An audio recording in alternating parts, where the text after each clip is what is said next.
And when I start parenting myself that way, I start getting this ease and this comfort, knowing that there's nobody over my shoulder to lash out at me or get angry or freak out because I made a little mistake.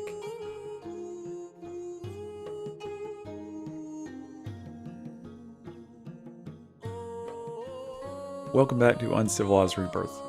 So I made some shorts the other day, and these gentlemen asked some questions. One of them asked me about just getting angry when you drop your keys and you just feel like you're going to blow up. And I'm paraphrasing a little bit, but sometimes I do that. I'll do something and I get this overwhelming anger inside of me.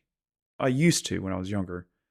And then another gentleman asked me about um, having rage against a mother to the point where you're having these scenarios play out of revenge, basically revenge scenarios. And so for me, I had a mother that hated me for about 18 years of my life. And I guess she still does hate me, but for 18 years with her, it was miserable. She just treated me like trash. And so I carried that into my adult life. And I had these fantasies of revenge.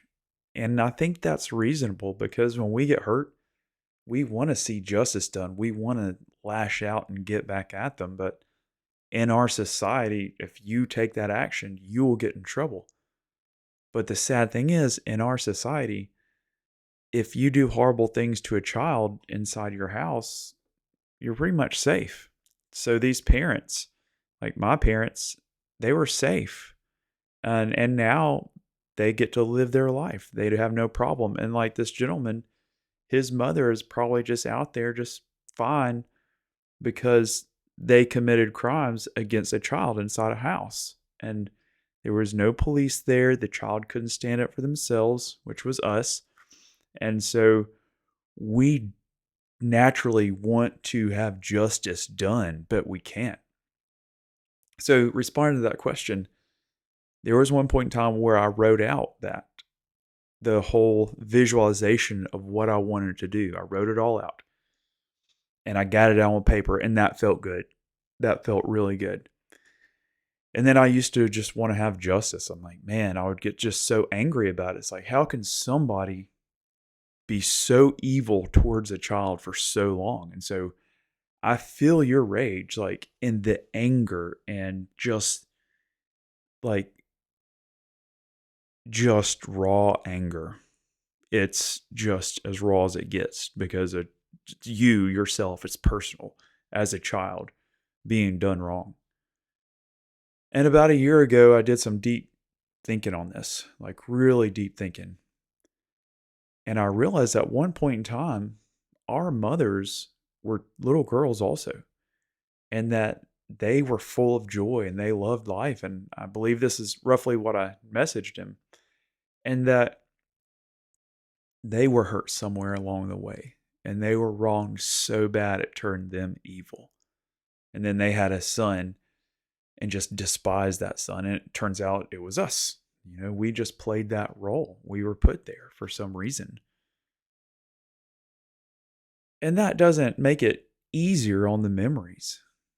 So then I had to think, like, what do I do with this? Like, there's this huge hollow part in my life where when people tell me this story, and I have no doubt you feel the same way, when you hear the story about other people talking about their mom being their best friend and their go-to person and just somebody that they love. And there was this brother of mine when we served overseas together, and he told me about his mom and how much he loved her, and he was a mama's boy. And I was like, I can't even comprehend that. And I would make fun of him. I was like, that's just so foreign to me, having a mother that cares about you. It's like, what? Like, that doesn't even make sense. So I had to go deep inside and reconcile that. Like, okay, I never had a mother figure. What does that mean? Okay, that means that I don't know how to relate to a woman whatsoever on a relationship status. So I have to go in and just like literally cut that off and be like, okay, I never had that. That never existed. So what I have to do is I have to classify all those interactions with that woman as these are invalid ways to have a relationship with a woman. Like this, none of this is healthy. Hating a woman, despising her, because pretty much all my memories of her are just garbage, basically, in my opinion. And so I just had all this hate and resentment. So I took that into my life and looking at women as in like just waiting for them just to show their evil. And then it's like the second they showed their evil, done. Psh, no grace, no mercy. You were just another evil woman. When I had to realize that's not the way it is. And so I had to reconcile that I had to learn how to have a relationship with a woman. Am I there yet? Probably not. But having that pain and that anger, here's one more aspect I want to touch on, which I think is very important. That pain and that anger, it puts from that woman, our mothers that were horrible, puts these energetic ties into us where we are still energetically connected and our pain and our anger is still aimed at that person. In the spiritual realm, I believe that there are these tethers and these ties that are connected through pain and through kindness and through love. And the more we think and remember them, we give power to that. We're giving away our power. When I started imagining these scenarios, and when you did also, of like, I want to do this, I wish this would happen, I could do that, that's taking up our imagination. That is taking up our creativity, our power, because energy runs up your spine to your brain, and then your awareness goes to your creativity center, and your power is going to that creativity center, powering these images and all of these scenarios. Let me throw this at you. What if you, and this is what I did eventually, look at that mother or that woman. I think we can easily say it was the female that donated her DNA towards the can carry on the bloodline, because anything like mom or mother might refer to something good. Because honestly, like some women or mothers, there is nothing good in them that they did for their children. There are some just evil, evil women that have kids. So we have to go back further to when they weren't evil and look at their soul of like, oh, before they were programmed by evil and touched by malevolence, that was passed on, hopefully, not to me. I have to see that little girl and forgive. There's no forgiveness in looking at her as a little girl. Of like, she was a sweet little innocent girl that loved everything and would chase butterflies probably. So I don't even have to forgive that person. And then look at what trauma had to happen to make her so evil. I don't know. She never told me, but something jacked them up along the way. And when I look at it from the perspective of a healer of, okay, you were innocent and sweet, then you got ruined. And then look at it of she never got counseling. She never learned how to heal. She never had anybody come in and validate and help her on her own journey of healing. So then I realized, the truth of hurt people hurt. So then that became part of her identity that she had to hide. She never went in and did that inner work. So when you take this perspective of looking at the innocence, the trauma, and then the effect that it has and how it's put back out into the world, you can look at the structure of it and then look at this soul that's attached to this body and realize this brain was programmed by this, but the soul is still good. Because I have no doubt, like even these evil women don't want to be hated, So that's a little more in depth on how I got past my mother and moving into a more healed, healthy era for my life. And I really, truly hope that helps. Now, for the second one, I was talking about anger and releasing your rage and healthy ways to do that. And for me, what I discovered is when I first was put into the family court system, I got a tire and a sledgehammer, and I would just go beat the dog do out of that thing. Sometimes I would just flop out on the ground. Literally had to wait about 20 minutes before I could get up because I was so mad at my children being taken away, and anger was just part of my everyday life. I woke up angry and I had to get it out. So I was talking about getting rid of our anger. And anyway, this gentleman asked, he's like, well, sometimes I drop my keys and like I just get mad. And I used to be that way. When I was younger, I had problems with rage, and I realized those problems came from my father because he had major anger issues and rage issues. Like he would break stuff, and that's where I learned that behavior, and that took me several years to get rid of that behavior. But sometimes for me also, I realize, okay, these emotional responses are learned and they're programmed into our brain, and we are impressed. They're impressed upon us by our parents. So for me, getting mad when something didn't work out for me, that was a learned behavior. Let's say when I drop a dish or do something and I just freak out, like internally, it's like panic. That goes back to childhood. So I just wanted to go a little more in depth, but I think I touched on my response.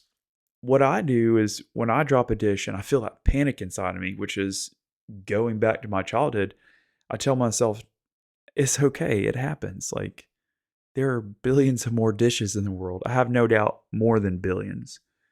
And I tell myself, it's sound. It's okay. It's not a big deal. Or if I drop something like a towel on the bathroom floor, I'm just like, go in this panic. Like I have to tell myself, I parent myself. And what that starts doing is creating this internal reel. Then that starts going on, and I start believing it of, oh, it is okay to make little mistakes. It is okay to drop the towel. It is okay to drop my keys. You know what I'll do? You know what? Next time when I go to open the car door, I'll just take a breath. I'll slow down a little bit. I'll find the key a little slower, and I'll just manipulate my hands a little slower, and I'll just take it a little easier on this. And it's okay that I dropped it. You know, stuff happens. And when I start parenting myself that way, I start getting this ease and this comfort, knowing that there's nobody over my shoulder to lash out at me or get angry or freak out because I made a little mistake when I was a kid. But that's one of those generational things that carry on and carry on. But when we become aware of what's going on inside of us, when we get that certain tension or our nervous system kicks off all of a sudden from just a little bitty thing, you're like, what? Why would that happen? You know, then you start avoiding that little thing for your internal feeling. Well, it comes from somewhere in our past. But I'm going to say this again. I know it's like, I don't want to beat a dead horse, but that positive self-talk, almost coaching, just like a loving, caring father talking to yourself. You can talk out loud or in your brain and just like, hey man, stuff happens. Just take a breath and then just give yourself permission to listen and be like, hey, I got an idea. Here's a plan. The next time I go get the keys out, you know, I'll just slow down, do this, do that, you know, and slowly do this because I'm not in a major rush and it's going to be okay. And then the next time I go to do that, I'm just like starting to program my brain and my nervous system to know that, okay, there is no punishment for making a little mistake. There is no stress to be had here, actually. It's just moving my hand and my keys and unlocking the door. So I hope that helps. Here's another thing that I do is I look in the mirror every day. Almost every time I need to go to the bathroom to do something, I look in my eyes. My eyes. I wanted to say face at first, but I changed it to eyes. And I tell myself, I say, I love you, I love you, I love you. My subconscious is looking out at the mirror, seeing another human looking back, saying, I love you, I love you, I love you, and really meaning it. And this isn't some like narcissistic, selfish thing. It's, hey, I get to hear somebody say they love me every day. And so when I see other people, it's easier for me to just be like, my family. I'm like, I love y'all. I'm like, I really mean it because I'm used to saying it to somebody else. And if you break it down mechanically, like if you break apart your soul, your mind, your brain, and your body is not who you are. Your body is basically an avatar you're plugged into. So it is absolutely okay for your soul to speak out from inside your body, to have it reflected back to your brain of being like, hey, I love you, avatar. You're doing a great job for me. Grab my bandana way over there. So those are my takes on having fantasies about revenge on an evil mother and about anger over little bitty things. We got to parent ourselves the way we weren't parented, give ourselves grace, and then coach ourselves through it. And that's absolutely okay, to give yourself grace and coach yourself through it. As part of our healing journey, because humans for several generations now in this nation, for sure, were way off base on what it meant to have a relationship, way off base on connecting with emotions, and way off base or had no concept of how a child's brain is growing and the effects of trauma and screaming and yelling, just anger, and spanking to get the behavior they want out of the child. They're getting that behavior from fear, not from love. And so we got to literally look in there and be like, there's a soul in there inside a growing body. We don't want that person to be afraid of us. And we don't want to be afraid of ourselves either with that negative self-talk. It's like when you stop beating yourself up internally, your whole life shifts in just miraculous ways. Roadhouse. Sorry, microphone. Sorry for getting loud there. Let me try this again. Roadhouse, spiritual heart.